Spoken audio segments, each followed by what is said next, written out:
Comrades, I am speaking from Colombo, Sri Lanka. The rising geopolitical antagonisms around the world and the dangers of war are taking an acute form in South Asia. The entire region is being drawn into the maelstrom as US imperialism pursues its ambitions for global domination and its pivot to Asia aimed at militarily encircling China. The consequences are very clearly expressed in Sri Lanka, where US Secretary of State John Kerry has arrived for the first time in a decade. His stated aim is to reset relations between United States and Sri Lanka. In other words, to ensure that this strategically placed island is firmly within the US orbit. Washington has already put a great deal of effort into resetting relations. Hostile to the former President Mahinda Rajapaksa and his government's ties with China, the US mounted a concerted human rights campaign to force Rajapaksa to mend his ways.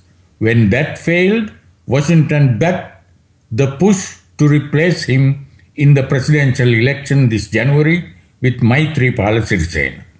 Kerry played a direct role. He ran Rajapaksa on election night and warned him that the White House wanted to see a smooth transfer of power to Sirisena.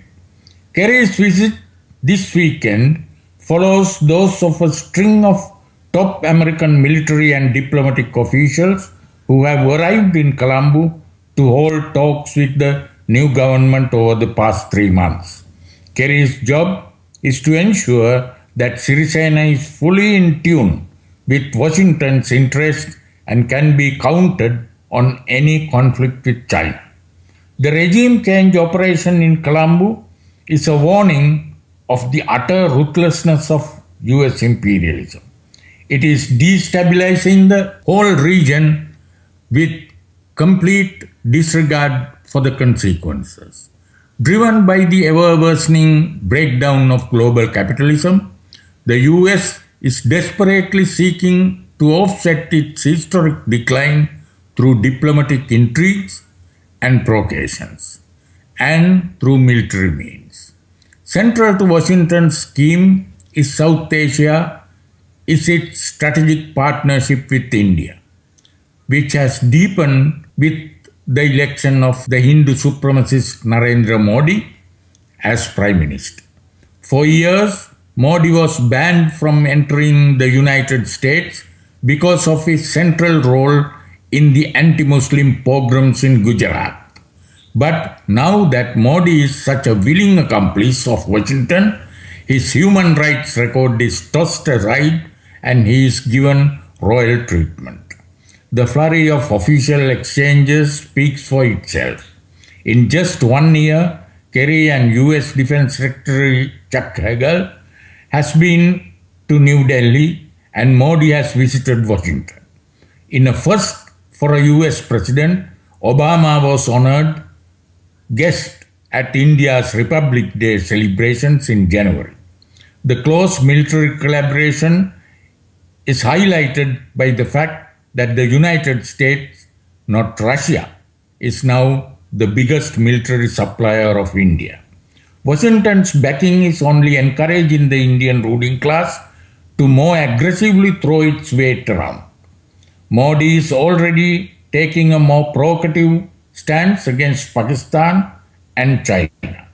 It must be recalled that India and Pakistan have already fought 3 wars over the past 60 years, and India and China have fought a bloody border conflict. Now all 3 countries have nuclear weapons. Washington's contempt for the fate of South Asian masses is underscored by the ghoulish report by prominent American strategist Anthony Korsman. He predicted that in the nuclear war between India and Pakistan, tens, if not hundreds of millions would die a horrible death. But as far as US was concerned, he declared the war would not necessarily have serious grand strategic consequences and might well have benefits. The US has already devastated Afghanistan in more than a decade of war and military occupation. With the election of Obama, Afghan war became AFPAC war. The CIA continues to rain drone missiles on the border areas of Pakistan, killing hundreds of civilians. This is compounding the crisis of the Pakistani government and further fueling tensions with India. No corner of South Asia is exempt from imperialist intervention. Just as Washington used the 2004 tsunami for a foray by US Marines in Sri Lanka, so the Pentagon is exploiting the devastating earthquake in Nepal as an excuse to send the US military into that country. Today, the International Committee of the Fourth International is calling on workers around the world to answer the catastrophe being created by capitalism with the fight for socialist internationalism. In South Asia, that means the working class must reject every party and faction of the bourgeoisie and their Stalinist trade union pseudo-left hangers-on. The response of the ruling classes is complete subservience to imperialism and a deepening assault on the jobs and living conditions of the working people. Petrified of opposition from the working class, they seek to set worker against worker by whipping up national, regional, linguistic, and religious differences. The working class must reject this. More than a century ago, Leon Trotsky explained in his theory of permanent revolution that the national bourgeoisie in backward countries is utterly incapable of meeting the democratic and social aspirations of the masses. Again and again, that has been proven in the bitter experiences of the working class of the Indian subcontinent. Only the working class, by rousing the peasantry and urban poor, can end the danger of war, guarantee democratic rights, and provide a decent future for humanity.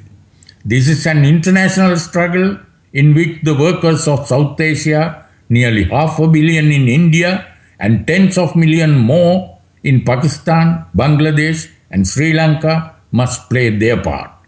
The critical question is a revolutionary program and perspective, and above all, the revolutionary leadership which the International Committee of the Fourth International alone provides. We call on workers throughout South Asia and around the world, including in the United States and other imperialist centers, to join us in the fight to build the ICFI in every country for the revolutionary struggles ahead. Thank you very much, comrade.